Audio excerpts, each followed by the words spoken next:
Prime Minister Trudeau is famously a committed, proud feminist. Indeed, Trudeau won the notice of the progressive world when he declared amid the high clouds of Davos and the world's power and wealth elite that he is such.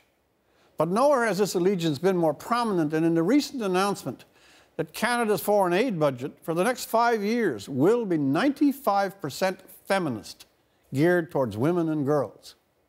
Now, if we take the view that foreign aid should help the least of the least, those suffering who suffer the most, the weakest of the weak, regardless of gender, I find it hard to see how tagging a gender designation on foreign aid can have any logic or even coherence.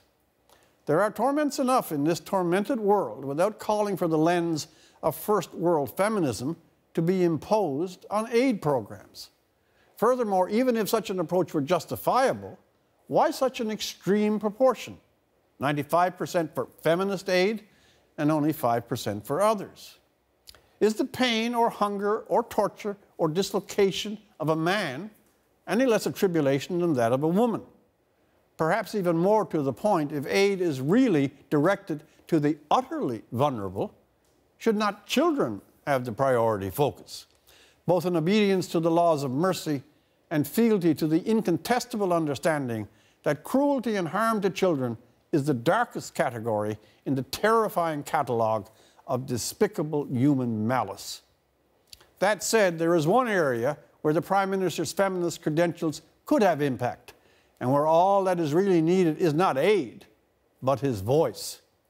There has been a persistent and underplayed scandal involving UN peacekeeping forces in the sexual abuse of young people.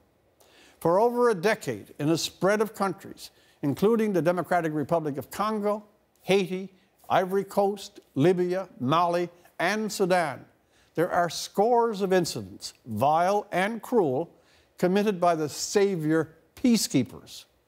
Children mauled, threatened, beaten, extorted for sex, and raped by peacekeepers and getting away with it. The director of AIDS-Free World made the essential point, quote, "The UN is famous as a place where rapists get away with rape." A speech by so high-profile a prime minister as ours, denouncing in the clearest, hardest terms the degradation of UN peacekeeping and promising the withholding of Canadian peacekeepers till an accounting is done, would do more for feminism — young girls and women are the main victims here — than putting a feminist tag on what little foreign aid we make available to the world.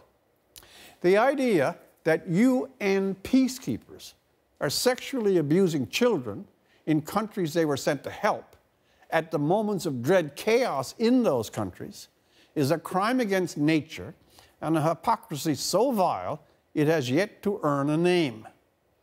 Prime Minister Trudeau has the capacity to give it a name, and it would be a great blessing to feminists and non-feminists alike if he did. For The National, I'm Rex Murphy.